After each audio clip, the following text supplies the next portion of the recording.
আসলে এইটো দেৰগাঁৱৰ কাৰণে অতিকে লজ্জাজনক বিষয়, যিটো বিষয়ে ফেচবুক হওক বা ছ'চিয়েল মিডিয়া হওক বা বিভিন্ন নিউজ চেনেলতো বাঢ়িছে। এইটো আচলতে নৈতিক স্খলন এটা, জাতিৰ পতনৰ লক্ষণ। এইবিলাক মানুহে আচলতে সমাজ ধৰি ৰাখিব নোৱাৰে। আৰু মহাপুৰুষ এজনৰ সৃষ্টিৰাজিক সমাজত প্ৰতিষ্ঠা কৰিবলৈ যাওঁতে ইমান অশ্লীল গালি গালাজ, ভাৱৰীয়াক মাৰপিট কৰা, এইবিলাকে সমাজৰ কাৰণে একো কৰিব নোৱাৰে। সমাজৰ কাৰণে একোটা বিষবাস্প। আৰু উঠি অহা প্ৰজন্মক আচলতে এইবিলাকে কি আদৰ্শ দেখুৱাইছে আমি ধৰিব পৰা নাই। দেওগাঁৱৰ হিচাপে আমি অত্যন্ত লাজ পাইছোঁ এই বিষয়টো। আৰু সুধীবৃন্দক আমি আচলতে দেওগাঁৱৰ হিচাপে ক্ষমাহে বিচাৰিছোঁ যে আমাৰ নিচিনা এখন ঐতিহ্য পৰম্পৰাগত ঠাইত এনেকুৱা এটা ঘটনা হ'ব নালাগিছিলে। আমি অত্যন্ত দুখিত এই বিষয়ে আৰু অত্যন্ত গৰিহণা দিছোঁ আমি। এইকেইদিন সামাজিক মাধ্যমত ভাওনা এটা বিষয়ে অতি তোলপাৰ লগাই আছে। ভাওনা চলি থকা অৱস্থাতে কাৰোবাৰ এখন যুদ্ধ দেখিছোঁ আমি। গতিকে এই ভাওনাৰ মাজত, এই ভাওনাৰ সংস্কৃতিৰ মাজত এনেকুৱা হোৱাটো এটা অশুভ লক্ষণ। আমি ভাওনাৰ লগত জড়িত ব্যক্তি হিচাপে, আমি বহু বছৰ পৰা ভাওনা কৰি থকা ব্যক্তি হিচাপে, ভাওনাত এনেকুৱা ভাওনাত এইবোৰ ঘটনা হ'লে আমাৰ সংস্কৃতিৰ প্ৰতি এটা ভাবুকি আহিছে। সংস্কৃতিৰ এটা অশুভ লক্ষণ। এইবোৰে আমাৰ অসমীয়া সংস্কৃতিৰ, আমাৰ ভাওনাৰ এই বেয়া দিশটো মানে উদঙাই দিছে। গতিকে আমি যি ভাওনাৰ মাতৃভাষা ভাওনা চলি আছে, উজনি অসমত মাতৃভাষাৰ যিটো ভাওনাৰ বৰ্তমান প্ৰসাৰ, গতিকে এই ভাওনাৰ প্ৰতি এনেকুৱা কিছুমান ঘটনাই আমাৰ ভাওনাৰ সংস্কৃতিৰ ওপৰত এটা মানে বিৰূপ প্ৰতিক্ৰিয়া আহিছে। আপোনালোকে ফেচবুকত যিটো ভিডিঅ' ক্লিপ দেখা পাই আছে, এখন ভাওনাৰ কাজিয়া বা এনেকুৱা কিবা এটা ঘটনা দেখি আছে। আৰু তাতে যি মহিলা চৰিত্ৰ এগৰাকী ওলাই আছে, সেইগৰাকী মই চৰিত্ৰ তাতে ৰূপায়ণ কৰিছিলোঁ সেই ভাওনাটোত। স্থান আছিলে আপোনাৰ দেৰগাঁও ফুকন নগৰ। তাতে মই এটি চৰিত্ৰ অভিনয় কৰিলোঁ। এতিয়া কথা হ'ল, তাতে যিগৰাকী মহিলাক আপোনালোকে দেখিছে যে চুলিত ধৰি পেলাই বা এনেকৈ টনাজৰ কৰি বাহিৰলৈ উলিয়াই নিয়া হৈছে, সেই মহিলাগৰাকীৰ এজন ল'ৰাই তাতে এটি মুনি চৰিত্ৰত অভিনয় কৰিছিলে। মোৰ মানে পাছত তেখেতৰ চিন এটা আছিলে।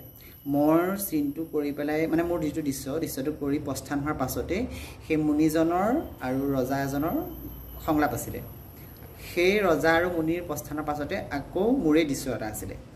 এতিয়া কথা হ'ল, মই প্ৰথম চিনটো কৰি পেলাই যেতিয়া প্ৰস্থান হ'লোঁ, তাৰ পাছতে ৰজাজন আৰু সেই মানুহগৰাকীৰ পুতেক অৰ্থাৎ মুনিৰ চৰিত্ৰটোৰ সংলাপ আছিলে। মোৰ প্ৰস্থানৰ পাছত ৰজাজন ঠিকেই প্ৰৱেশ কৰি গ'ল, কিন্তু ৰজাজন থাকোঁতে সেই মুনিজন মঞ্চত নোসোমালে বা নিজৰ সংলাপ ক'বলৈ নগ'লে। সংলাপ ক'বলৈ মুনিজন নোযোৱাৰ বাবে সেই চিনটো কাট খাই গ'ল আৰু ৰজাজন প্ৰস্থান হৈ মানে গুচি গ'ল। তাৰপাছত মঞ্চ খালী। ইতিমধ্যে তাৰ পাছতেই মোৰ দৃশ্যটো আছিলে।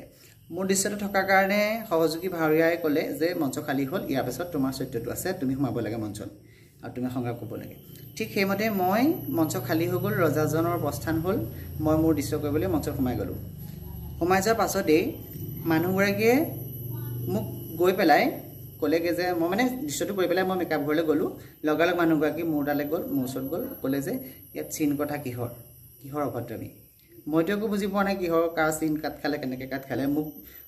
মোক যি ইংগিত দিছে, যাবলৈ সংকেত দিছে মঞ্চত, খালী মঞ্চত সোমাবলৈ, মোৰ দৃশ্য কৰিবলৈ, মই সেই দৃশ্য কৰিবলৈ সোমাই গৈছোঁ। মই ক'লোঁ, খুৰী মইতো একো চিন কটা নাই, আৰু মোক যাবলৈ কৈছে খালী মঞ্চ, আৰু খালী মঞ্চতে মই মোৰ নিজৰ সংলাপ কৰিছোঁ, মোৰ নিজৰ দৃশ্যটো কৰিছোঁ। তেখেতে মানে কোনোপধ্যে সেইটো কথা মানি নলয়। তাৰ পাছতে আকৌ মোৰে আছে। আকৌ মোৰ চিনটো যেতিয়া কৰিবলৈ মই আহিছোঁ, তেখেতে বাটচৰাত দুটা হাত মেলি পেলাই বাধা দিছে যে ইয়াত ভাওনা নহ'ব, কোনো কাৰণত ভাওনা হ'ব ইয়াত নোৱাৰে, মোৰ নামঘৰ মোৰ কথা, ইয়াত কোনো ভাৱৰীয়াই ভাওনা কৰিব নোৱাৰে। সম্পূৰ্ণ দুহাত মেলি পেলাই নামঘৰৰ মূল দুৱাৰখন বন্ধ কৰি দিছে। সকলো ভাৱৰীয়াই দেখি আছে, গোটেই তাত যিখিনি দৰ্শক আছে সকলো দৰ্শকেই প্ৰত্যক্ষ কৰি আছে যে মানুহগৰাকীৰ আচৰণ কেনেকুৱা, ব্যৱহাৰ কেনেকুৱা দেখি আছে। ঠিক মই একো কোৱা নাই। ইপিনে ইংগিত দি আছে মই ওলাব লাগে পিছৰ দৃশ্যটো কৰিবলৈ। তেতিয়া মই ক'লোঁ যে মানুহগৰাকীয়ে যে বিনা দুখত মোক এনেকৈ কৈ আছে, শুদ্ধ কথাটো নজনাকৈ তেখেতে কিয় কাৰণে এনেকুৱা কৈ আছে। গতিকে মই আৰু চিন নকৰিম চাগে, দৃশ্য মানে মই নকৰিম চাগে, মই কাপোৰ খুলি পেলামগৈ। তেনেকুৱাতে মোক যিজন মানুহে মানে মোক ভাওনাখনৰ কাৰণে যোগাযোগ কৰিছিলে, শিৱদা, খুব শ্ৰদ্ধাৰ তেখেতক মই সুধিলোঁ যে শিৱদা, মই অভিনয় কৰিম নে নকৰিম, যে মানুহগৰাকী এনেকুৱা হকা বাধা কৰি আছে, ভাওনা কৰিব নালাগে বুলি কৈছে, বাকীখিনিকো বাধা দি আছে, এতিয়া মই চিন কৰিম নে নকৰিম। তেতিয়া সেই শিৱদাই ক'লে যে তই অকণমান ৰচোন বাৰু, মই গৈছোঁ। তাৰপিছতে মই কাপোৰ কানি খুলি পেলাওঁ বুলি ভাবিলোঁ মই সাজ পোছাক খুলি পেলাওঁ, আৰু এনেকৈ নিচা কথাত এটাত মানে এনেকৈ অপমান পোৱাতকৈ দৃশ্যটো মাত্ৰ সামৰণি কৰি পেলাওঁ।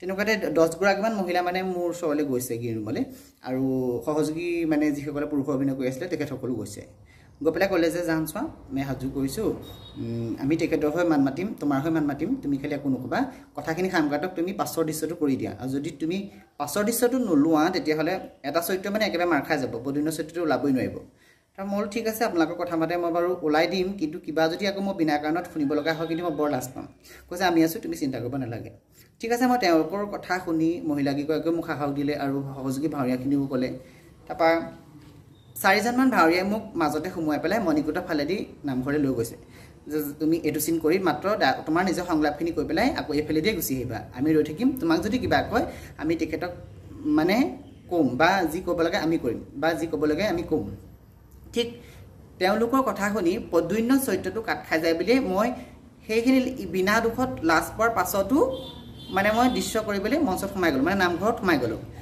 ঠিক সোমাই গৈ মই মানে দুষাৰিমান সংলাপ ক'লোঁ প্ৰথমটো সংলাপ ক'লোঁ 2 নম্বৰটো সংলাপ ক'বলৈ আৰম্ভ কৰোঁতেই মানুহগৰাকী মানে কোনফালৰ পৰা আহি মোৰ মাইক্ৰফোনকে বন্ধ কৰি দিছেনে মোৰ হাততে ধৰিছেনে মোৰ বুকুতে ধৰিছেনে মানে মই মানে ধৰিব পৰা নাই মানে মই একদম কিবা হৈ গৈছোঁ যে ইয়াত ভাওনা নহ'ব মোৰ ল'ৰা চিন কাটি পেলাই কোনো কাৰণত ভাওনা কৰিবলৈ দিয়া নহ'ব মোৰ নামঘৰ মোৰ কথা ইয়াত ভাওনা বন্ধ হ'ব লাগিব এনেকৈ মানে কিছুমান অশ্লীল ভাষাও কৈছে সেইখিনি মই নকওঁ আপোনালোকে ভিডিঅ'টো দেখিছে যদি গম পাবই যিবিলাক শব্দ কৈছে তেখেতে নামঘৰৰ ভিতৰত কৈছে বাহিৰত চাগে আৰু কিমান কৈছে কি কৈছে সেয়া নক'লেও বুজি পাব তাৰপিছতে মই বাকী মাইকী মানুহখিনিয়ে তেখেতক জনাজোৱাকৈ বাহিৰলৈ লৈ গুচি গ'ল আৰু 5জনীমান মানুহে 5গৰাকীমান মাইকী মানুহে মোক মেকআপ ঘৰলৈ লৈ গ'ল যে জান তুমি আৰু কৰিব নালাগে কাপোৰ খুলিব লাগে যে হ'ব আৰু মানে কথা বেছি বহলহে হ'ব বাকী কথা সিমানতে বাকী ভাৱৰীয়াবিলাকে নিজৰ চিনবোৰ কৰিবলৈ নাপালে মনতে দুখো পালে অপমানো পালে কথা মানে এটা বহল হৈ গৈ আছে সেইটো ক্ৰোধতে